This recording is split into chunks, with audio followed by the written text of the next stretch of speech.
భారతంలో ఎంపీ స్థానాలు పెంచి దక్షిణ భారతంలో ఎంపీ స్థానాలు తగ్గించాలని కేంద్రం కుట్ర చేస్తుందని కేఏ పాల్ ఆరోపించారు.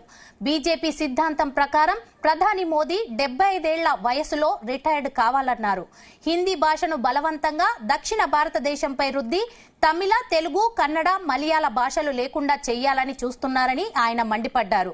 ఇప్పటికే హిందీ భాష వల్ల 9 భాషలు అంతరించిపోయాయని, మన మాతృభాషను కాపాడుకోవాల్సిన అవసరం ఉందన్నారు కేఏ పాల్. దేశంలోని 13 ఎయిర్పోర్టులను అతి తక్కువకు అదానికి కట్టబెట్టడానికి మోదీ కుట్ర పన్నుతున్నారని కేఏ పాల్ అన్నారు.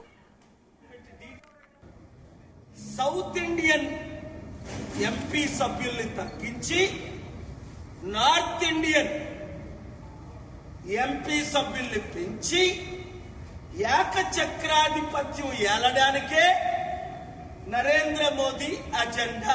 ఈ ముసలోడికి అవసరం 75 సంవత్సరాల వయసులో ఒక మంచి ప్రైమ్ మినిస్టర్ గా ఉంటే ఎంత బాగున్ను. అసలు 75లో రిటైర్ అయిపోవాలి కదా వారి చట్ట ప్రకారం, బీజేపీ ఆర్ఎస్ఎస్ రూల్ ప్రకారం. దేశాన్ని ఇప్పటికే అన్ని విధాలా సర్వనాశనం చేసిన సంగతి మనకు తెలుసు. వీలైతే రేపు నేను ప్రెస్ మీట్ పెట్టి డీటెయిల్ గా చెప్తాను. ఏ దేశంలో 40 లక్షల కోట్ల విలువైన ఏ కంపెనీలు ఎవరెవరికి అమ్మేశారు, ఇంకా అమ్మడానికి ఏమీ లేకుండా మిగిలిన 13 ఎయిర్పోర్ట్లు ఇంక్లూడింగ్ తిరుపతి ఎయిర్పోర్టు 100 కోట్లది ఎగ్జాంపుల్, ₹1,00,00,000కి అదానికి ఎలాగ అమ్ముతున్నారు.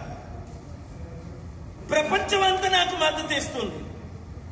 దానికి రుజువు యుక్రెయిన్ యుద్ధం కొరకు 141 మంది ఓపెన్ గా సపోర్ట్ చేయడం, 45 మంది ఆబ్సెంట్ అవ్వడం, కేవలం 4 దేశాలే రష్యాకి మద్దతు ఇవ్వడం. సౌత్ ఇండియన్ ఎంపీ సభ్యుల్ని తగ్గించి నార్త్ ఇండియన్ ఎంపీ సభ్యుల్ని పెంచి ఏకచక్రాధిపత్యం